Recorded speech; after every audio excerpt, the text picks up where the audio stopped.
नमस्कार दर्शकों, मैं हूं नाविका कुमार और आप जुड़ रहे हैं मेरे साथ सवाल पब्लिक का शो पर। रश्मि रथी में रामधारी सिंह दिनकर ने दुर्योधन को कृष्ण की चेतावनी सुनाते हुए लिखा है, जब नाश मनुज पर छाता है पहले विवेक मर जाता है। जब 500 वर्षों के इंतजार के बाद अयोध्या में रामलला की प्राण प्रतिष्ठा हो रही है, तो क्या उसे किसी भी सूरत में बीजेपी आरएसएस का पॉलिटिकल प्रोजेक्ट कहा जा सकता है? आप कहेंगे कि भला ये कैसा सवाल है? राजनीतिक विरोध अपनी जगह और राम अपनी जगह है, लेकिन कांग्रेस ने आज यही कहकर सोनिया गांधी, मल्लिकार्जुन खड़गे और अधीर रंजन चौधरी को मिले प्राण प्रतिष्ठा के न्योते को ठुकरा दिया। विपक्ष का कोई नेता आरोप लगा सकता है कि राम मंदिर पर बीजेपी राजनीतिक फायदा लेने की कोशिश कर रही है। यह कहना उनका अधिकार है और इसमें सच्चाई हो भी सकती है, लेकिन क्या राम राजनीति की इस ऊंच नीच से परे नहीं है? क्या राम का नाम इस राजनीति से बड़ा नहीं है? आपने भी सुना होगा, राम से बड़ा राम का नाम। सच्चा भक्त ईश्वर से कुछ पाने नहीं बल्कि ईश्वर को पाने की ख्वाहिश रखता है।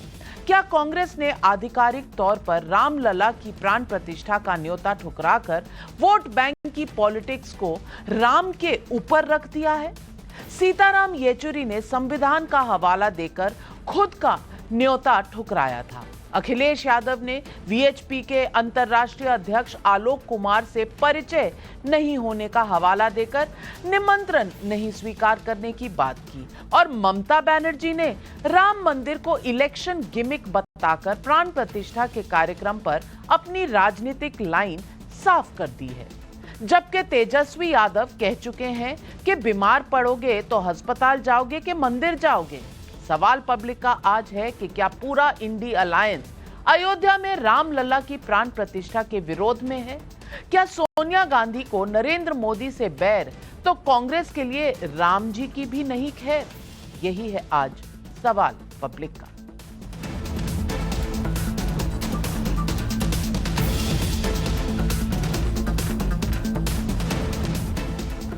बाईस जनवरी को ही सोनिया गांधी, मल्लिकार्जुन खड़गे और अधीर रंजन चौधरी की अयोध्या नहीं जा पाने की कोई निजी वजह तो हो सकती है। इसलिए सवाल इस पर नहीं कि रामलला की प्राण प्रतिष्ठा में तीनों नेता क्यों नहीं जा रहे। निजी वजहों से ना जाएं, यह उनका अधिकार है, लेकिन प्राण प्रतिष्ठा के कार्यक्रम का बॉयकॉट किया गया है और जो वजह गिनाई गई है, सवाल उस पर उठता है।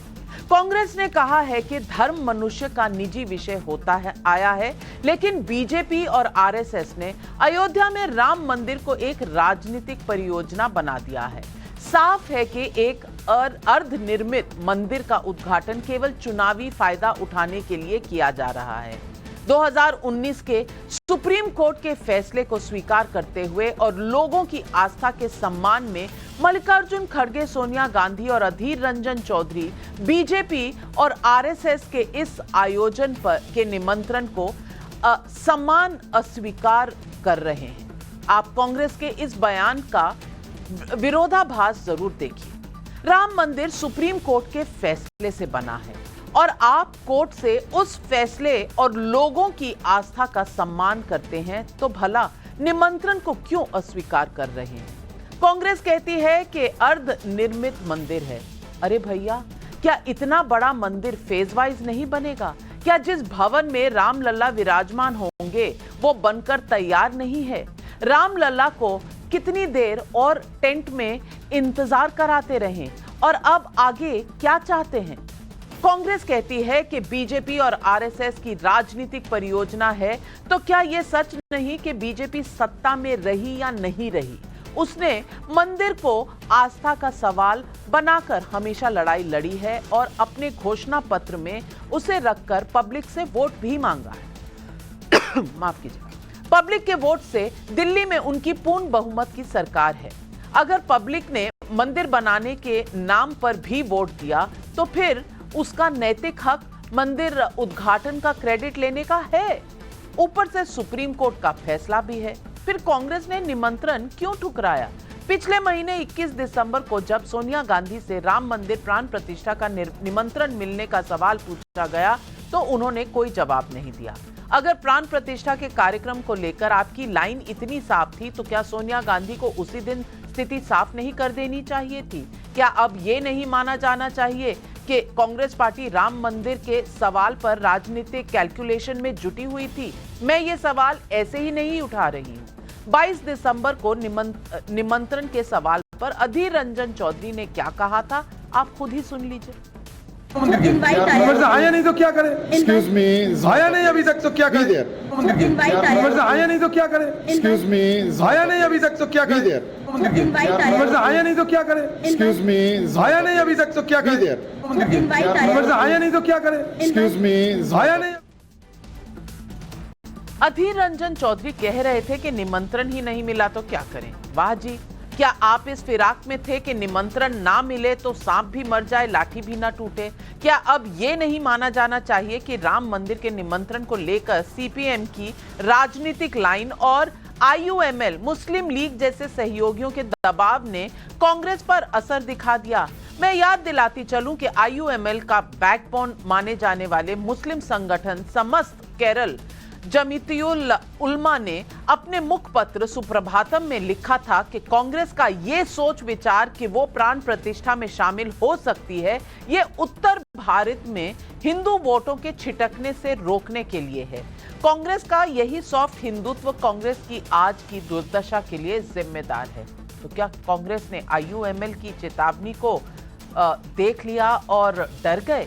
खुद राहुल गांधी के पॉलिटिकल गुरु सैम पित्रोदा ने क्या कहा था? उन्होंने कहा था, जब एक देश राम मंदिर में शामिल होता है, राम मंदिर दिया जलाओ में, ये मुझे परेशान करता है। मेरे लिए धर्म एक निजी चीज है, इसे राष्ट्रीय एजेंडे के साथ भ्रमित ना करें। लेकिन राम मंदिर को लेकर कांग्रेस कैंप से आई इस ब्रेकिंग न्यूज के बीच उसी राम मंदिर पर कैसे कांग्रेस को क्रेडिट भी चाहिए, उसे भी सुनना चाहिए। सुनिए पूर्व मुख्यमंत्री अशोक गहलोत का ये बयान। मतलब चित भी मेरी, पट भी मेरी।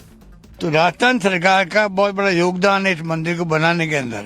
उसके लिए कोई नाम नहीं ले रहा है, ना मोदी जी ले रहे हैं, ना वहाँ के जो लोग हैं उनको याद करना चाहिए कि अगर राजस्थान सरकार कोऑपरेट नहीं करती, मिस्टर मिश्रा जी जो थे वो भी, और मिस्टर राय जो अभी जिनका नाम आया था विवाद के अंदर, संपत राय जी, वो खुद मुझसे आके मिले थे।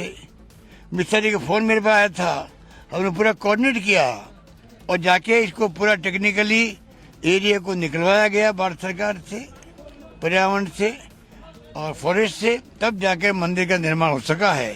कम से कम हमारी राजस्थान सरकार को रियायत तो करते, धन्यवाद देते। अब चित भी मेरी, पट भी मेरी, वाह भाई वाह, क्रेडिट भी चाहिए, जाना भी नहीं है। क्या करें, दुविधा बहुत है और कनेक्शन डिस्कनेक्शन सब आप देख ही रहे हैं। राम मंदिर के बनने पर वाहवाही चाहिए, लेकिन प्राण प्रतिष्ठा के निमंत्रण को ठुकरा दिया। इतना अहंकार लोग कह रहे हैं। ये तो वही बात हुई कि अखिलेश यादव को कोरोना से लड़ना था, लेकिन वैक्सीन बीजेपी की थी, इसलिए उससे परहेज था। खैर, राम मंदिर की प्राण प्रतिष्ठा का निमंत्रण ठुकराए जाने के बाद बीजेपी को कांग्रेस को घेरने का एक मौका जरूर मिल गया है। सुनिए केंद्रीय मंत्री स्मृति ईरानी का ये बयान। सोनिया जी के नेतृत्व में जिस पार्टी ने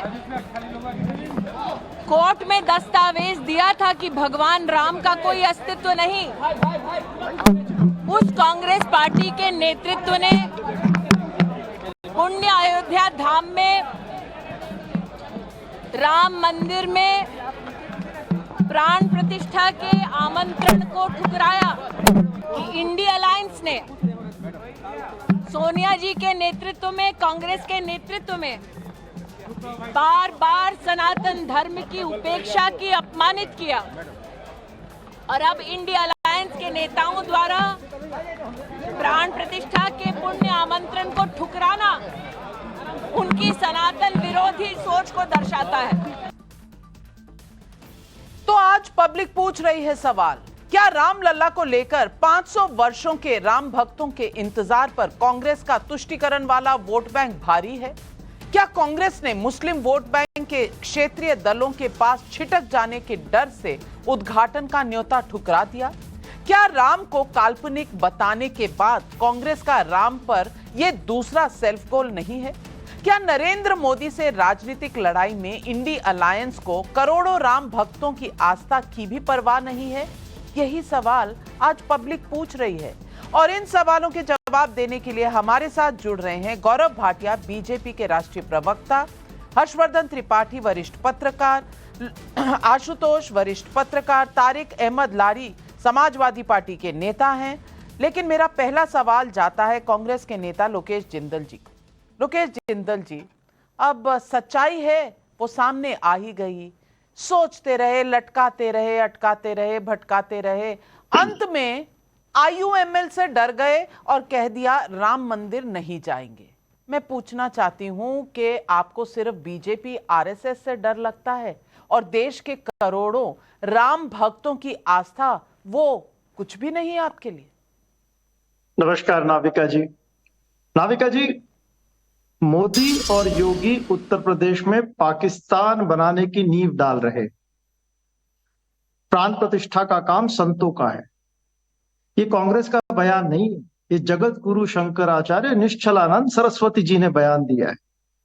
कड़ी से कड़ी निंदा की है उन्होंने, मोदी जी की भी और योगी जी की भी। एक कारण है नाविका जी कि हिंदू धर्म को जो है बाकी धर्मों से अलग क्यों माना जा गया, क्यों देखा जाता है? क्योंकि बाकी सभी धर्मों में लौकिक सत्ता और धार्मिक सत्ता एक थी। केवल हिंदू धर्म में लौकिक सत्ता को धर्म से दूर रखा गया था, इसलिए ब्राह्मण क्षत्रिय इस तरह से एक बंटन होता था। लेकिन वर्तमान में हम क्या देखते हैं कि वर्तमान में सरकार सनातन के नाम पे सनातन के मूल सिद्धांत के विरोध में है।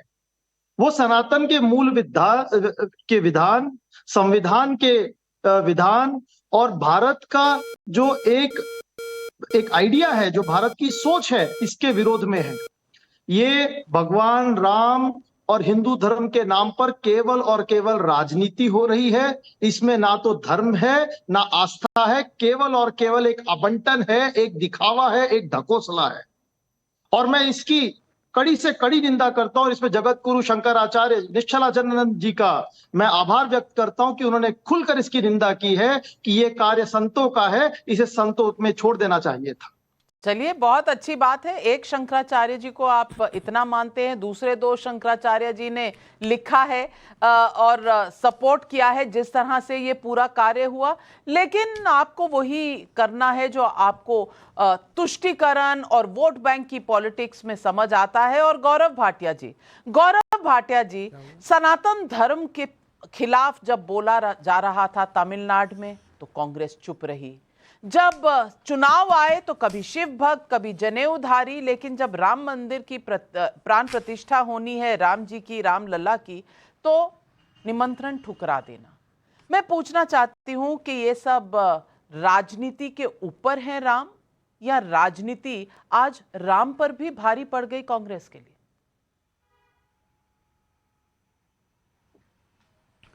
देखिए, ऐसा है, कांग्रेस पार्टी के जो वरिष्ठ नेता हैं, जो वरिष्ठ तो हैं लेकिन उम्र दराज होने के बाद भी उनमें समझदारी नहीं आई। उन्होंने खुद कहा था नाविका जी कि हम एक मुस्लिम पार्टी हैं। ये वो कांग्रेस पार्टी है जिसके नेता के बयान, मैं आपको राम मंदिर के बारे में बताऊं, बीके हरिप्रसाद ने कहा भारतीय जनता पार्टी गोधरा जैसे दंगे करा सकती है। अशोक गहलोत ने कहा पुलवामा जैसा हो सकता है। और उसके बाद उदित राज ने कहा कि राम मंदिर जो है, अगर इसकी प्राण प्रतिष्ठा जो होती है तो हम 500 साल पीछे चले जाएंगे। मनुवादी सोच है। और ऐसा क्यों होता है? ऐसा इसलिए होता है कि इनके राष्ट्रीय अध्यक्ष स्वयं ये कहते हैं, अब देखिए, कि सनातन वापसी हो जाएगी अगर मोदी जी चुने जाएंगे। तो सनातन विरोधी, राम मंदिर विरोधी इनकी सोच है। लेकिन आज का न्योता, जैसा आपने कहा, मेरे हाथ में जो अस्वीकार किया है, उसके कारण देखिए। इन्होंने पहला कारण दिया कि धर्म जो है निजी विषय है। आप मुझे ये बताइए, निजी विषय है तो ये जालीदार टोपी लगा के ये 52 साल का अपरिपक्व बालक इफ्तार पार्टी में क्यों बैठा है, जबकि वो मुसलमान है या नहीं है, बताइए। और ये देखिए, यहां तो नमाज पढ़ रहा है। इस व्यक्ति का नाम राहुल गांधी है। अरे निजी विषय है। आपकी सोनिया गांधी और खड़गे जी मानते हैं निजी विषय है। अरे तो फिर ये जालीदार टोपी लगा के यहाँ क्यों बैठे हो, नमाज पढ़ रहे हो? अरे वो ये सवाल प्रधानमंत्री नहीं पूछा थोड़ी है। जाएगा। दूसरी बड़ी बात इन्होंने कोई पंडित कहा थोड़ी है वो। कि देखिए बीजेपी आरएसएस का इवेंट है। पहली बात तो बड़ी जिम्मेदारी से चुनौती देता हूं सोनिया गांधी जी, राहुल गांधी जी, खड़गे जी, जहां भी हो, एक जो निमंत्रण पत्र है दिखाइए जिसमें आरएसएस ने निमंत्रण दिया है या भाजपा ने दिया है। लेकिन बड़ी बात क्या है, वैसे ये कहते हैं कि सुप्रीम कोर्ट ऑर्डर से बन रहा है नाविका जी, और यहां लिखते हैं कि बीजेपी और आरएसएस का इवेंट है। इसका मतलब हमारी बहुत अहम भूमिका को तो आपने भी स्वीकार लिया है। तीसरी जो इनके मन का डर है, जो हमें उठाना चाहिए, इनकी ये सोच है कि अगर ये चले गए तो हम तथाकथित सेक्युलर नहीं रहेंगे। अरे भैया एक बात बताओ, ये मेरे हाथ में जो तस्वीर है ना, ये भारत के संविधान की है। नाविका जी, कैमरामैन दिखाएंगे, यहां भी भगवान राम का चित्र है। क्यों है? क्योंकि हमारे तो रोम रोम में भगवान राम है और इनके रोम रोम में रोम बसा है, और यही विचारधारा की लड़ाई है। लेकिन जीत हमारी हो चुकी है, और 22 जनवरी का दिन ऐसा दिन है जब एक तरफ पूरा देश हर्षोल्लास में होगा, दूसरी तरफ गांधी परिवार और कांग्रेस पार्टी के हेडक्वार्टर से धुआं ही धुआं निकलेगा, ये छाती पीटेंगे। आचार्य प्रमोद कृष्णम जी भी हमारे साथ जुड़ गए हैं, कांग्रेस के बड़े नेता हैं, और आज इन्होंने एक दर्द भरा ट्वीट भी डाला है जब कांग्रेस ने ये निमंत्रण ठुकराया। आचार्य जी, मैं आज आपसे पूछना चाहती हूं, आप इस निमंत्रण को ठुकराने के पीछे क्या वजह देखते हैं? आईयूएमएल की वार्निंग की वजह है, या ये कहीं प्रतिस्पर्धा है कि अगर हमसे मुस्लिम वोट बैंक छिटक गया, अगर हम राम मंदिर चले गए तो कहीं समाजवादी पार्टी को ना फायदा हो जाए, कहीं ममता बनर्जी को ना फायदा हो जाए, कहीं केजरीवाल को ना फायदा हो जाए, इस बात का डर है? ये अलायंस की प्रॉब्लम है, ये आइडियोलॉजी की प्रॉब्लम है, या फिर कहीं ना कहीं इस देश के जो मूल सांस्कृतिक और एक धर्म जो रिलीजन नहीं है, धर्म का रास्ता होता है सही रास्ता, क्या कांग्रेस उसी से भटक गई?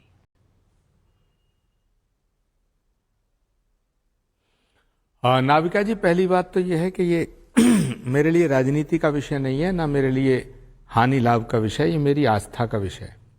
दूसरी बात यह है कि भगवान श्री राम की जन्मभूमि का मंदिर सुप्रीम कोर्ट के आदेश से बन रहा है। सुप्रीम कोर्ट के आदेश आने के बाद में सभी राजनीतिक दलों ने इसका स्वागत किया और ये कहा कि अब ये विवाद समाप्त हो गया है और अब देश की एकता के लिए काम किया जाए, और ये मंदिर का निर्माण जो हो रहा है इसका सबने स्वागत किया। मुझे अभी भी यकीन नहीं हो रहा है कि कांग्रेस पार्टी ने श्री राम मंदिर के निमंत्रण को अस्वीकार कर दिया है, और मैं अभी भी भगवान से प्रार्थना करता हूं कि ये खबर झूठी हो, क्योंकि मेरा दिल टूटा है, मुझे बड़ी ठेस लगी है। क्योंकि कांग्रेस हिंदू विरोधी पार्टी नहीं है, कांग्रेस सनातन विरोधी पार्टी नहीं है, ये महात्मा गांधी की कांग्रेस है, जिनकी हर सभा की शुरुआत होती थी रघुपति राघव राजा राम, पतित पावन सीताराम। ये उस महात्मा गांधी की कांग्रेस है जो राम राज्य की कल्पना किया करते थे। ये राजीव गांधी की कांग्रेस है, जिस राजीव गांधी ने राम मंदिर का ताला खुलवाया, शिलान्यास कराया। ये वो कांग्रेस है जिसने गंगा को राष्ट्र नदी घोषित किया। वो कांग्रेस भगवान श्री राम के मंदिर के निमंत्रण को ठुकरा देगी, ये मेरे लिए पीड़ादायक है। और नाविका जी, मेरे लिए नहीं है, कांग्रेस के करोड़ों ऐसे कार्यकर्ता हैं जो ये उम्मीद लगाए बैठे थे कि कांग्रेस पार्टी वो काम नहीं करेगी जो समाजवादी पार्टी ने किया है। करोड़ों लोगों की भावनाओं को ठेस लगाने का फैसला, मैं आज भी कांग्रेस नेतृत्व से ये निवेदन करना चाहता हूं कि वो अपने फैसले पर पुनर्विचार करें, क्योंकि कांग्रेस पार्टी किसी एक धर्म की, किसी एक जाति की, किसी एक वर्ग की नहीं। और फिर राम भाजपा के थोड़े ही हैं। भाजपा के राम कैसे हो गए? कब सदस्यता ली भाजपा की राम ने? राम तो अखिल कोटि ब्रह्मांड नायक राम है, कण कण में राम है, सबके राम है, राम सबके हैं और सब राम के हैं। तो जब हम मानते हैं राम सबके हैं, सब राम के हैं, तो राम को भाजपा का मानना, राम को भारतीय जनता पार्टी तक सीमित कर देना, राम को भारतीय जनता पार्टी का मान लेना, यह दुर्भाग्यपूर्ण है। राम मंदिर को आरएसएस का मान लेना यह दुर्भाग्यपूर्ण है। राम मंदिर को विश्व हिंदू परिषद बजरंग दल का, विश्व हिंदू परिषद, बजरंग दल, आरएसएस, बीजेपी, मेरे भी हमेशा खिलाफ रहे हैं लोग। उनके बहुत से कार्यकर्ता हैं जिन्होंने मेरे खिलाफ कितना जहर उगला पिछले 10 सालों में, लेकिन मैं भगवान श्री राम के दर्शन करने जा रहा हूं। मेरा सौभाग्य, मैं इसे अपना परम सौभाग्य मानता हूं। मंदिर राम का है, मंदिर भाजपा का थोड़ा ही है। इसलिए सारे विपक्षी दलों को, चाहे वो इधर के हों उधर के हों, सबको राम का दर्शन करना चाहिए। और ये निमंत्रण जिनको आया उनका परम सौभाग्य था, और जो निमंत्रण पाकर के नहीं जा रहे, ये मुझे नहीं लगता कि ये हमारे लिए ये शुभ संकेत है। और एक बड़ी विडंबना है नाविका जी, बड़ी पीड़ित स्थिति में हूं मैं, और मैं बहुत ही इसमें द्रवित भी हूं, दुखी भी हूं। मेरी आस्था को ठेस लग रही है। मैं एक तो पुनर्विचार करना चाहता हूं कांग्रेस पार्टी के शीर्ष नेतृत्व से कि जिसकी सलाह पे भी यह काम हुआ इस पर पुनर्विचार करें। दूसरा, एक अजीब स्थिति है कि राम के निमंत्रण को, मंदिर के निमंत्रण को वामपंथी दल के सीताराम येचुरी ने ठुकराया, जिनके नाम में सीताराम है, और कांग्रेस पार्टी के वरिष्ठ नेता हमारे जिन्होंने आज ये बयान जारी किया, उनके नाम में भी राम है। राम के बिना भारत की कल्पना नहीं की जा सकती नाविका जी। राम के बिना भारत के लोकतंत्र की कल्पना भी नहीं की जा सकती। राम भारत की आत्मा है। जहां तक सवाल है कि भाजपा का, कांग्रेस का राजनीतिकरण का, ठीक है, यह बात पक्की है कि भारतीय जनता पार्टी को राम के मंदिर का नाम इस्तेमाल करके उन्होंने इसका राजनीतिक लाभ लिया है। लेकिन गलती हमारी भी है कि हम राम से विमुख क्यों हुए। और आज हमें सौभाग्य मिला था, आज हमें एक मौका मिला था। मैं तो समाजवादी पार्टी के राष्ट्रीय अध्यक्ष अखिलेश यादव जी को आज दोपहर मैंने बयान दिया कि भाई आपको निमंत्रण मिला, आपको ठुकराना नहीं चाहिए था। मैंने ये बयान दिया, लेकिन मेरी पार्टी ने ही निमंत्रण को ठुकरा दिया। आपको लगता है हिंदुओं की आस्था, आचार्य जी, आपने कहा राम के नाम में नफा नुकसान नहीं देखना चाहिए, मतलब नहीं क्या? मैं पूछना चाहती हूं, क्या कांग्रेस ने ये निमंत्रण इसलिए ठुकराया क्योंकि वो इसमें अपना नफा नुकसान देख रही थी? देखिए नाविका जी, मैं इसके विषय में इसका जवाब मैं नहीं दे सकता। इसका जवाब उनसे लीजिए जिन्होंने ये पत्र जारी किया है। इसका जवाब हमारे लोकेश जिंदल जी जवाब दीजिए, जिनकी सलाह पे उन्होंने फैसला किया है। लोकेश जिंदल जी जवाब दीजिए। राम में भी नफा नुकसान, लेकिन मैं आज भी नाविका जी कह रहा हूं कि इस फैसले पर पुनर्विचार होना चाहिए। आचार्य जी ने बहुत अच्छी बात की कि कांग्रेस महात्मा गांधी की विचारधारा की पार्टी है, और 1948 में जब सोमनाथ मंदिर का निर्माण हो रहा था, उस समय महात्मा गांधी ने कहा था कि ध्यान रखें कि इस मंदिर का निर्माण राज्य खर्च द्वारा ना हो, किंतु प्रत्येक हिंदू जो है अपने जेब से इसका खर्चा दे। फिर भी पंडित जवाहरलाल नेहरू जी ने यह निश्चय किया था कि सोमनाथ मंदिर की स्थापना हो, और उसे राज्य से दूर रखा था, ताकि भारत देश जो है एक सेक्युलर स्टेट की अपनी आइडेंटिटी बनाकर रखे। हम इसी विचारधारा के तहत है। अयोध्या राम मंदिर में जो पत्थर लगे वो राजस्थान से गए। जब मुख्यमंत्री अशोक गहलोत जी थे, वही गुलाबी पत्थर से अयोध्या राम मंदिर का निर्माण हुआ। उस समय तो ये हालत थी कि वो राजस्थान के मुख्यमंत्री थे, आप राजस्थान के मुख्यमंत्री थे, तो वो पत्थर आपका हो गया। ये पत्थर पर आपका नाम लिख दिया गया। लोकेश जिंदल जी, अब सारे देश में जो भी वो पत्थर अपने मंदिरों पे लगाना चाहेगा वो आपके रहमो करम पर है। ये किस तरह की भाषा है? उस समय उस गुलाबी पत्थर की माइनिंग पर बैन था, लेकिन फिर भी राजस्थान सरकार ने सभी नियमों के साथ में वो राजस्थानी गुलाबी पत्थर अवेलेबल करवाया, ताकि इस कार्यकाल में किसी भी प्रकार की रोक टोक ना हो। तो बात दरअसल ये है, भगवान राम के हाथ, आज भी अगर आप मूर्ति देखें भगवान राम की, तो उसमें हाथ है जो कांग्रेस का चिन्ह है। तो ऐसा कहना कि हमने भगवान राम से विमुख हो गए थे या भगवान राम की भगवान राम में हमारी आस्था नहीं है, ये बहुत गलत है। दरअसल हम भगवान राम के सिद्धांत पर गौरव भाटिया जी, मैं आपको ये भी ट्वीट दिखाना चाहती हूं। अर्जुन मोडवाडिया, भगवान श्री राम आराध्य देव हैं। ये देशवासियों की आस्था और विश्वास का विषय है। कांग्रेस पार्टी को ऐसे राजनीतिक निर्णय लेने से दूर रहना चाहिए था। अब ये कांग्रेस से और आवाजें आ रही हैं। गुजरात कांग्रेस के पूर्व अध्यक्ष हैं ये, आचार्य जी की आवाज के साथ आवाजें मिलती चली जा रही हैं। क्या कांग्रेस पार्टी देश के मूल सिद्धांतों से इतनी दूर हो गई है कि उन्हें किसी की आवाज नहीं सुनाई दे रही?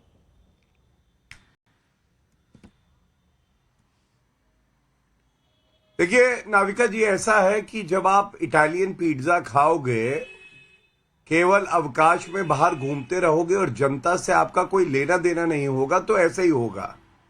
अभी आचार्य जी की भावनाओं का मैं बहुत सम्मान करता हूं। उन्होंने एक अच्छी बात कही और मैं एक बड़ी बात उस पर कहता हूं।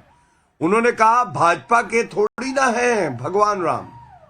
मैं बिल्कुल मानता हूं ये बात आचार्य जी, लेकिन भगवान राम की प्रिय कौन सी पार्टी है? भारतीय जनता पार्टी और नरेंद्र मोदी जी। और मैं इसलिए कहता हूं, जो 4 प्रदेश की सरकारें न्यौछावर कर दे वो भारतीय जनता पार्टी है। जो रथ यात्रा निकाले कि भव्य राम मंदिर अयोध्या में बनेगा वो भाजपा है।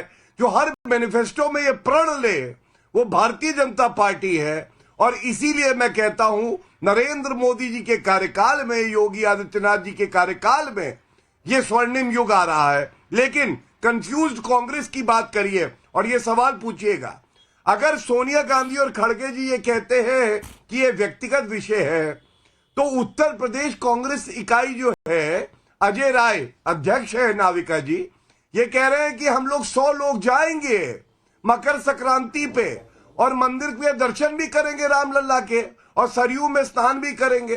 तो मतलब उत्तर प्रदेश की इकाई कही जा रही है और कांग्रेस पार्टी की अध्यक्ष जो है खड़गे जी वो अलग। और कर्नाटका की सरकार ने कह दिया 22 जनवरी को जितने मंदिर हैं जिसमें सरकारी योगदान भी है वहां पे पूजा अर्चना की जाएगी। अरे भाई, कर्नाटका की सरकार कर रही है, वो सेक्युलर थोड़ी ना रहेगी। अब वो सेक्युलर नहीं है। और दूसरी बड़ी बात, ये बॉयकॉट कांग्रेस है। बॉयकॉट कांग्रेस में क्यों कहता हूं नाविका जी, आपको याद है 15 अगस्त का दिन, देश के लिए इससे बड़ा तो कोई दिन है नहीं, इंडिपेंडेंस डे। खड़गे जी को न्योता गया, खड़गे जी आएंगे भारत के सम्मान में, खड़गे जी टाटा फिस, खड़गे जी आए नहीं, मतलब इंडिपेंडेंस डे पे नहीं आए। अब नई पार्लियामेंट बिल्डिंग का इनॉग्रेशन था, न्योता गया खड़गे जी को, सोचा खड़गे जी आएंगे, सोनिया माता से पूछ के आएंगे, लेकिन खड़गे जी आए नहीं, टाटा फिस हो गई। अब भव्य राम मंदिर, सोनिया माता से पूछने में समय लगा। सोनिया माता ने कहा तुम अगर गए तो समझ लेना कुर्सी बचेगी नहीं, या तो कुर्सी बचा लो या तो हिंदू बन लो। और इसलिए डर के उन्होंने वही लिखा जो सोनिया माता ने और राहुल गांधी ने कहा। और इसीलिए मैं कहता हूं, वैसे कोई भी शुभ घड़ी हो और कोई अगर द्वेष भावना से आए, मन में ईर्ष्या हो, सोच में कालक हो, ऐसा व्यक्ति ना आए तो अच्छा है। पुण्य का एक काम हो रहा है, सारे भारत के हर नागरिक को हर्ष की अनुभूति हो रही है। क्या करेंगे ये इटालियन लोग आके? अपना पिज्जा खाएं, राहुल गांधी हक्का नूडल खाएं, क्या मतलब है इन्हें भव्य राम मंदिर से? सवाल बहुत सीधा और सरल है। और तारिक अहमद लारी साहब, मैं आपसे पूछना चाहती हूं, क्या ये पॉलिटिक्स है, क्या ये राजनीति है जिसकी वजह से कांग्रेस पार्टी, समाजवादी पार्टी दोनों ये कह रहे हैं कि वो जाएंगे नहीं प्राण प्रतिष्ठा पर? निमंत्रण है पर जाएंगे नहीं। सबसे पहली बात तो क्या ये अहंकार है? राम के सामने जिसको मौका मिले सर झुकाने का वो राम को पाने जाता है। आप न्योता ठुकरा रहे हैं, आप निमंत्रण ठुकरा रहे हैं। क्या इतना अहंकार आज मनुष्य में है कि वो राम से ऊपर हो गया? और दूसरी बात, कहीं ये पुरानी वोट बैंक की लड़ाई तो नहीं है कि मेरा मुस्लिम यादव वोट बैंक है और मैं चला गया तो मेरा मुस्लिम छिटक जाएगा मुझसे, इसलिए मुझे नहीं जाना चाहिए। उधर कांग्रेस सोच रही है, अरे भाई अगर समाजवादी पार्टी नहीं जा रही, अगर सीपीएम नहीं जा रही, अगर ममता बनर्जी नहीं जा रही, तो मुस्लिम वोट कहीं इनकी तरफ ना चला जाए, हमसे ना छूट जाए, इसीलिए हम नहीं जाएंगे। मैं पूछना चाहती हूं, आज राजनीति राम से ऊपर हो गई?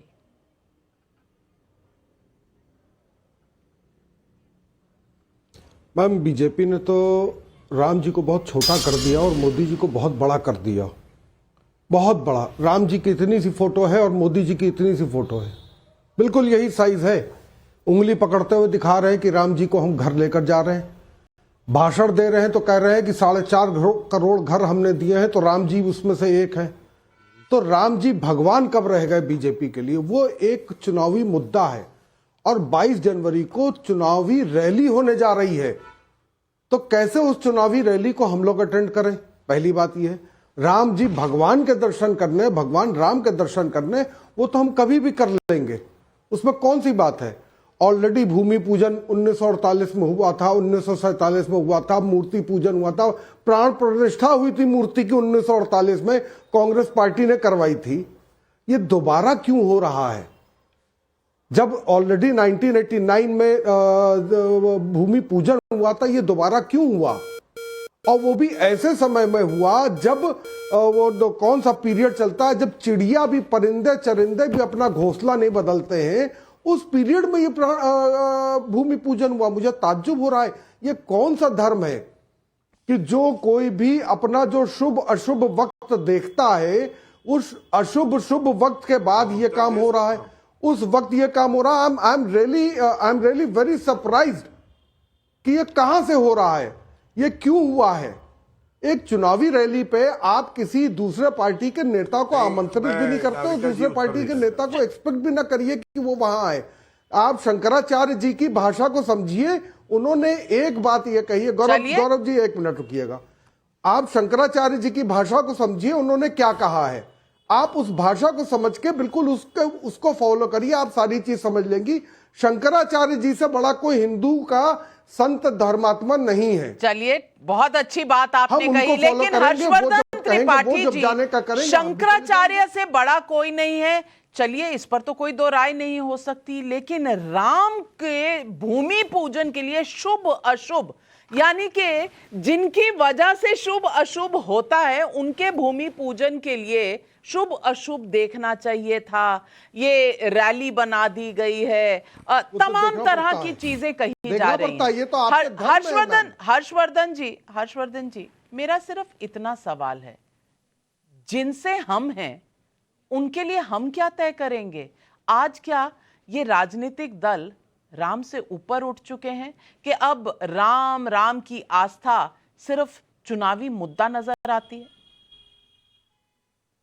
नविका जी, सबसे पहले तो ये कि अयोध्या में जो भगवान राम का मंदिर बन रहा है, ये बहुत अच्छा होता कि किसी तरह का विवाद नहीं हुआ था, किसी तरह का संघर्ष नहीं हुआ होता। और ठीक है, 1947 के पहले जो संघर्ष सैकड़ों वर्ष के हुए हैं, वो कोई दिक्कत नहीं, वो पहले के हुए थे, अलग अलग वजहों से हुए थे। उस वक्त हम लोग कोई संविधान नहीं था, कोई लोकतंत्र नहीं था, तो चलिए ठीक है, समझ में आता है।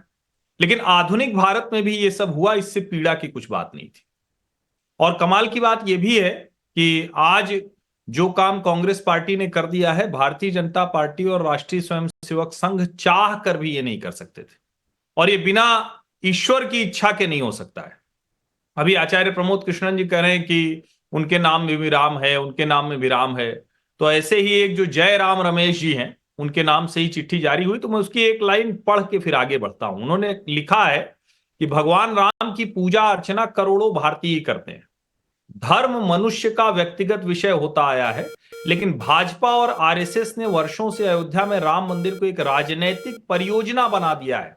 स्पष्ट है कि एक अर्ध निर्मित मंदिर का उद्घाटन केवल चुनावी लाभ उठाने के लिए किया जा रहा है। अब ये भाजपा और संघ में भी साहस नहीं है कि वो ये कहते कि ये हमारा प्रोजेक्ट है। साहस नहीं हुआ उनका। श्री राम जन्मभूमि तीर्थ क्षेत्र न्यास है, उसमें विहिप से जुड़े लोग हैं, निश्चित तौर पर संघ के लोग हैं, निश्चित तौर पर प्रधानमंत्री खुद देखरेख कर रहे हैं। उन्होंने अपने सबसे विश्वस्त अधिकारी नृपेंद्र मिश्रा को वहां भेज दिया।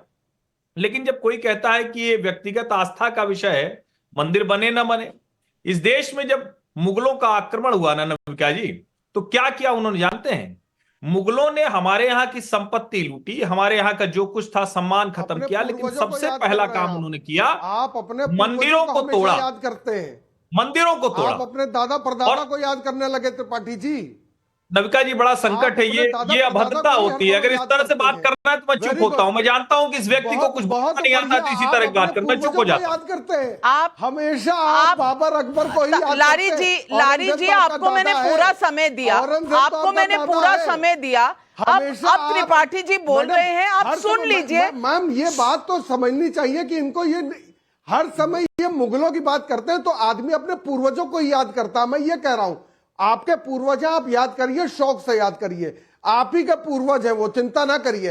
लेकिन क्योंकि हम तो मुगलों से याद करते पहले- नहीं, आप ही याद करते हैं बैठ के अपने मुगलों से पूर्वजों पहले को। अयोध्या में राम हैं, और राम को भी वो याद कर रहे हैं जिन्हें आप नहीं याद कर पा रहे। ये शायद कहीं ना कहीं आप में कमी रह गई है कि मैम, एक आप चुनावी रैली मुगलों को के भी संबोधित करने जा रहे पूर्वज हैं, जो हैं उनको जिसको नहीं याद कर पा शंकराचार्य रहे। जी तो ने लारी मना किया साहब, है। लारी साहब, इस तरह वो से डिबेट एक- नहीं एक होती। चुनावी रैली को संबोधित करने जा रहे मैं हैं। आपसे दरखास्त करती नहीं, मैं हूँ मालूम है डिबेट इस तरह से नहीं होती, लेकिन पूर्वजों को याद करते वो हैं और बदनाम हम होते हैं। चलिए, हम अपने, हमारे तो पूर्वज हैं, आप- आपके पूर्वज हैं, तभी ये बार बार याद करते हैं। आप मैं ये यही कह रहा हूं, समझ जैसे लीजिए कि कि इनके बदनाम पूर्वज हुए तो उन्हीं क्या को नाम याद ना हुआ, करते हैं। क्योंकि आप हम लोग बदनाम नहीं याद होना करते चाह हैं। रहे हैं। लेकिन त्रिपाठी जी, मैं फेडर डाउन कर रही हूं। त्रिपाठी जी, नविका जी देखिए, मैं तो हर्षवर्धन त्रिपाठी हूं, जिनके बाप दादा बदल गए वो तारिक अहमद लारी हो गए।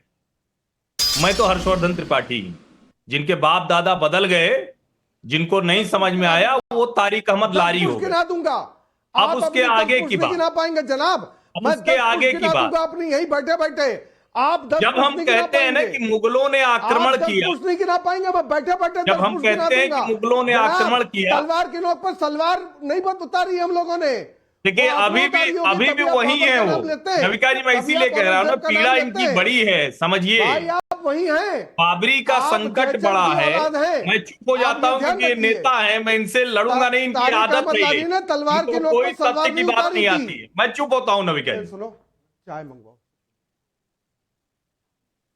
चलिए मैं बोलता हूं, अब उम्मीद करूंगा कि अब अभद्रता नहीं करेंगे आप। मैं जानता हूं मुश्किल है, मेरे सामने आप लारी जी, आपने चाय मंगवाई है, आप चाय पीजिए और त्रिपाठी जी की बात सुनिए। आशुतोष जी, आशुतोष जी, मैं आपके पास आ रही हूँ। त्रिपाठी जी, यही शर्त fader down, fader down. Tripathi, मैं नविका जी बस मैं 30 सेकंड में बात पूरी कर लूंगा। मैं जो मूल बात कह रहा था कि एक तो कांग्रेस पार्टी ने इसे भारतीय जनता पार्टी और आरएसएस का पॉलिटिकल प्रोजेक्ट बता दिया, जो करोड़ों हिंदुओं की आस्था है, नंबर 1।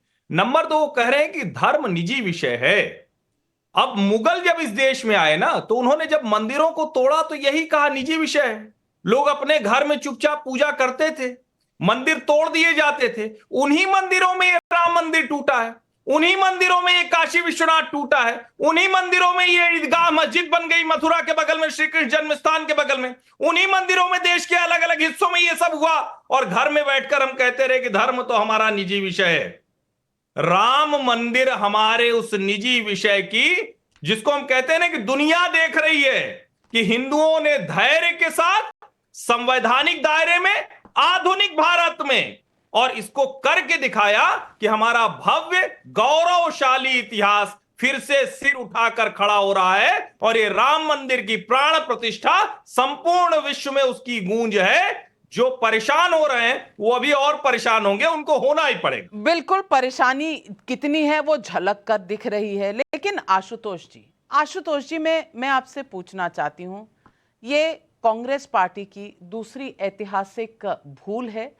पहले कि Ram is a mythical figure, और आज ये जो निमंत्रण को ठुकराया गया है, क्योंकि प्योर पॉलिटिक्स, प्योर राजनीति पर बेस्ड ये फैसला है। बीजेपी और आरएसएस का नाम ऑफिशियली कांग्रेस पार्टी ने ऊपर कर दिया है, और कहीं ना कहीं कंपटीशन तो नहीं इंडिया अलायंस में कि मुस्लिम वोट किसके पास जाएगा। अनम्यूट कर लीजिए आशुतोष जी। मुझे एक बात तो कभी समझ में नहीं आती कि हम हिंदू धर्म की बात करते हैं, भगवान राम की बात करते हैं, उसमें मुगल आ जाते हैं, उसमें मुसलमान आ जाते हैं, उसमें इस्लाम आ जाता है। मुझे तो समझ में नहीं आता क्या हिंदू धर्म का जिक्र या भगवान राम का जिक्र हम बिना मुसलमान बिना इस्लाम के नहीं कर सकते क्या, बिना IUML के नहीं कर सकते क्या?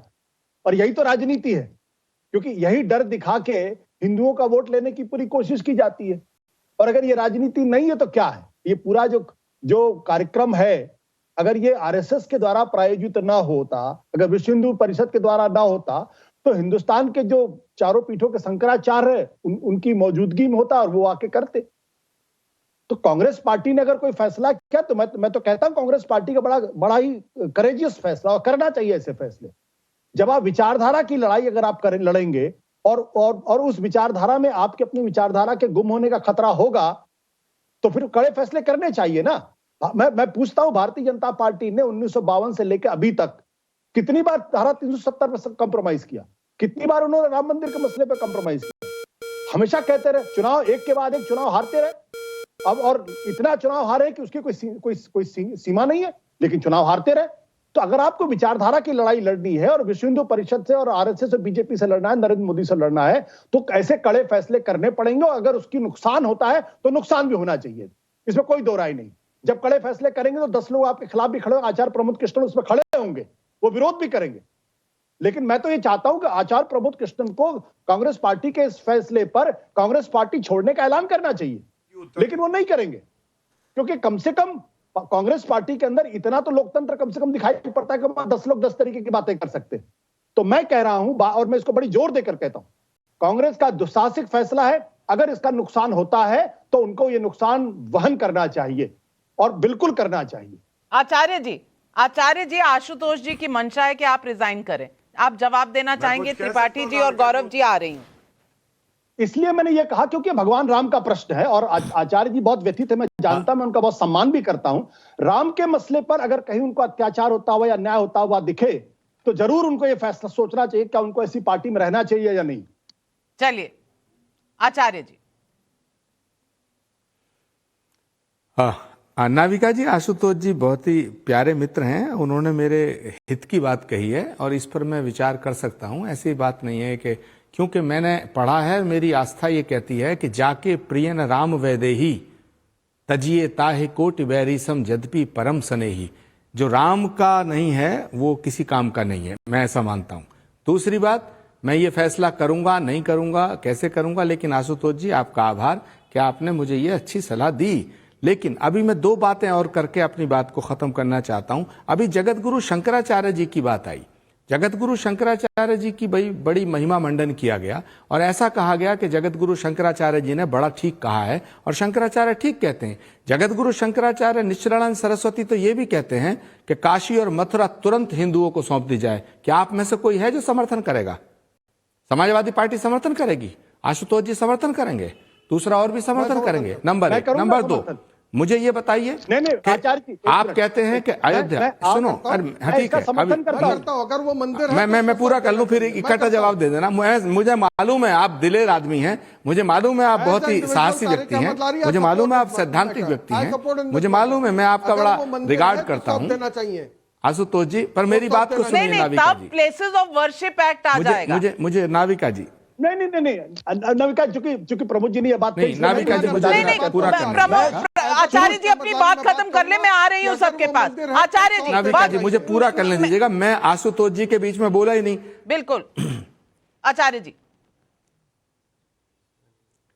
देखिए, दूसरा विषय आया इसमें कि भाई अयोध्या जो है हमारी आस्था का विषय है, आस्था का सम्मान करते हैं और राम की बात करते हैं, शंकराचार्य बनाते, शुभ मुहूर्त में बनाते। अरे भाई एक बात बताइए, क्या अब सुप्रीम कोर्ट कभी दोबारा फैसला करेगा?